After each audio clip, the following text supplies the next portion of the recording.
In the tranquil forests, away from the burgeoning storm of war, the hermitage of Barbarick stood in serene isolation. Here, under the watchful eyes of his mother, Morvi, and amidst the chants and prayers, young Barbarick trained. His days were filled with the rigors of learning archery, his nights with stories of valor and righteousness from his mother. Unbeknownst to him, the tides of destiny were already turning, beckoning him towards a path that would etch his name in the annals of time. As Barbarick's prowess with the bow grew, so did his desire to serve a greater purpose. His mother, sensing the stirrings of destiny, bestowed upon him a divine bow and arrows, gifts from Lord Shiva himself. She spoke of duty, of righteousness, of the thin line warriors tread between valor and vanity. Barbarick listened, his heart swelling with a desire to uphold Dharma. Even as the distant drums of war echoed through the cosmos, a subtle call to his inevitable role in the great Mahabharata. With the divine weapons in his grasp, Barbarick made a solemn vow. He promised to support the weaker side in any battle, thus upholding the balance of righteousness. His mother listened, a sense of foreboding growing within her. She knew the complexity of war, the often blurred lines between right and wrong. Yet, she saw in her son the same unwavering commitment to Dharma that had defined the heroes of yore. As Barbarick voiced his vow, the wind seemed to carry his words far and wide, across forests and kingdoms, to the very plains of Kurukshetra. The day dawned when Barbarick, armed with his divine weapons and a heart full of valor, bid farewell to his mother. Morvi, with a mixture of pride and apprehension, blessed her son, foreseeing the crucial role he would play in the impending war. As Barbarick journeyed towards the fateful plains of Kurukshetra, his mind was a whirlwind of thoughts. Of righteousness, of war's grim realities, and of the legacy he was destined to leave behind. As Barbarick neared Kurukshetra, he encountered a wise old Brahmin, unbeknownst to him, Lord Krishna in disguise. Krishna engaged the young warrior in conversation, intrigued by his resolve and the legendary weapons he carried. Their dialogue delved into the nature of war, duty, and the complexities of Dharma. Krishna's probing questions subtly tested Barbarick's understanding of the war he was so eager to join. Krishna, intrigued by Barbarick's confidence, asked him to demonstrate the power of his celestial arrows. Barbarick obliged, releasing an arrow that marked every leaf of a nearby tree, demonstrating its unerring accuracy. Krishna, secretly placing a leaf under his foot, watched as the arrow gently touched it too, revealing the divine nature of Barbarick's archery. It was a display of skill that impressed even the gods. In the heat of their discussion, Krishna posed a critical question to Barbarick. On whose side will you fight in the war? Barbarick, bound by his vow, responded that he would support the weaker side. This answer set a contemplative mood in the air. Krishna, the master strategist, recognized the cyclical paradox in Barbarick's vow. His allegiance would constantly shift, prolonging the war indefinitely, leading to untold destruction. As the discussion deepened, Krishna revealed his true divine form to Barbarick, startling the young warrior. The revelation brought a profound understanding to Barbarick. The war he sought to join was more than a mere conflict.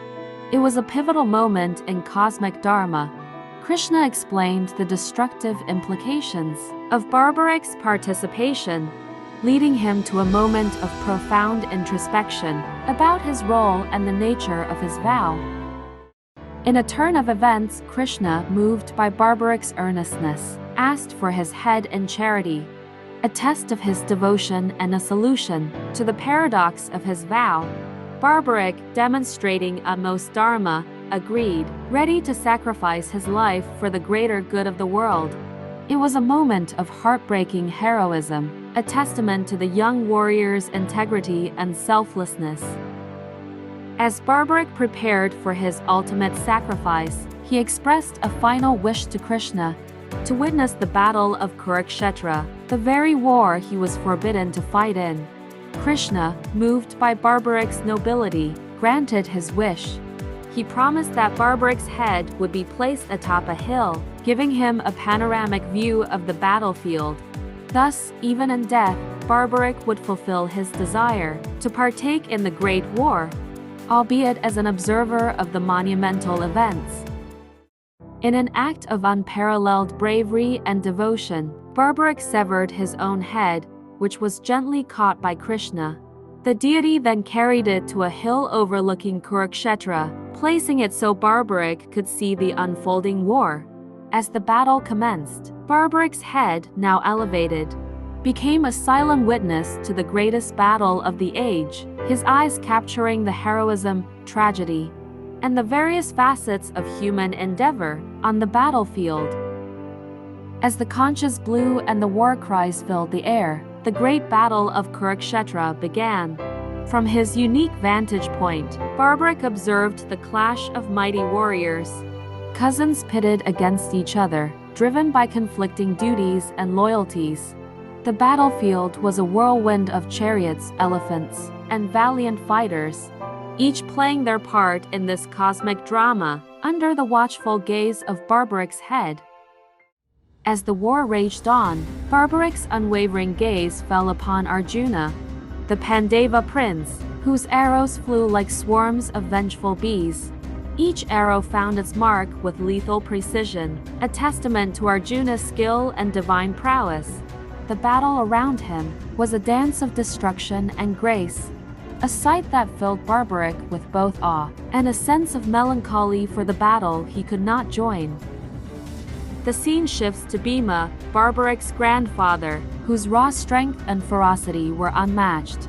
Swinging his mighty mace, Bhima wreaked havoc among the Kaurava ranks, his roars echoing across the battlefield.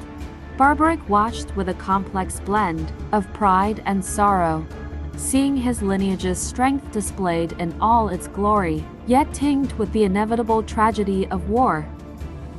From his vantage point, Barbarick observed Lord Krishna, not as a warrior, but as a charioteer and strategist. Guiding Arjuna with wisdom and foresight, Krishna's presence was a beacon of hope and direction for the Pandavas. Barbarick realized that the true strength of the Pandavas lay not just in their arms, but in the divine guidance and strategy provided by Krishna. Barbarick's attention then turned to his father, Ghatotkacha. Towering over the battlefield, Ghatotkacha unleashed his might, his Rakshasa heritage granting him formidable powers. Amidst flames and thunderous roars, he fought fiercely, causing great havoc in the Kaurava camp.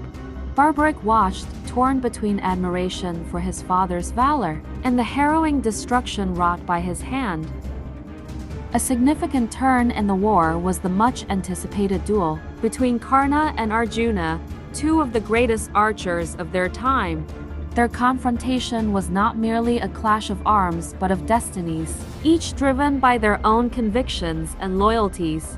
Barbarick observed with bated breath, recognizing the encounter as a pivotal moment in the Mahabharata, a duel that would alter the course of the war.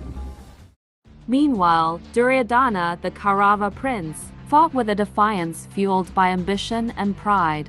His skills as a warrior were formidable, leading his army with a mix of arrogance and courage. Barbarick observed Duryodhana's resolve, understanding the deep-seated rivalry and years of animosity, driving the prince's every move on the battlefield. The war took a grim turn, as great warriors fell one after another. Barbarick watched with a heavy heart, as heroes from both sides met their end on the battlefield. Each death was a poignant reminder of the war's futility and the inevitable cost of conflict. Barbarick's perspective offered a somber reflection on the loss of life and the fleeting nature of glory in war. As night fell over Kurukshetra, the sounds of battle faded into eerie silence. The moon cast a pale light over the blood-soaked field, now a resting place for countless souls. Barbarick's gaze swept over the landscape, a witness to the aftermath of war's fury. the night at Kurukshetra was a time for reflection, for mourning, and for the rekindling of resolve for the battles yet to come. In a moment of respite, Barbarick observed Krishna imparting wisdom to a troubled Arjuna.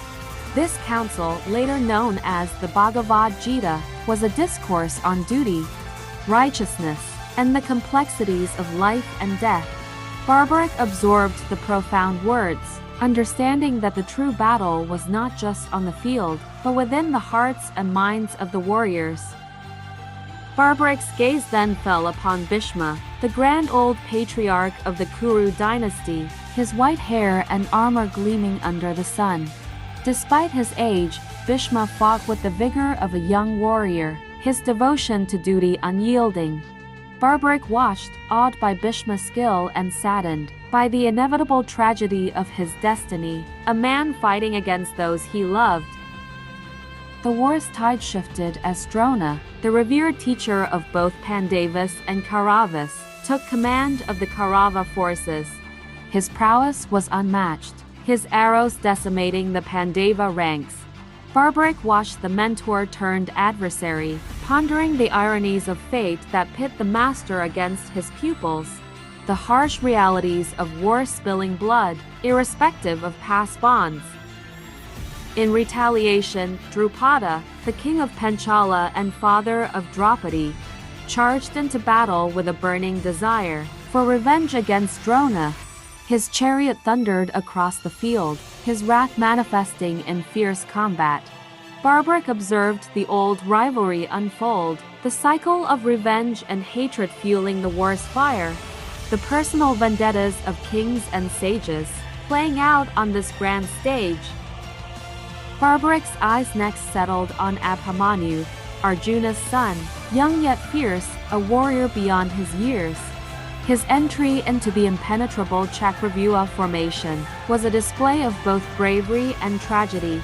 As he fought valiantly, outnumbered and outmaneuvered, Barbarick felt a pang of sorrow for the young life. Caught in the inexorable tides of war, his courage shining bright amidst the encircling doom.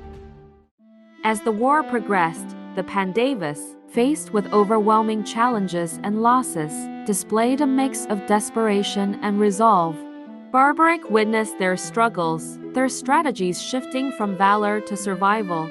The pain of each loss etched deeply on their faces. The Pandavas fought not just for victory, but for justice, a cause Barbarick could not help but empathize with, even as he remained a mere observer.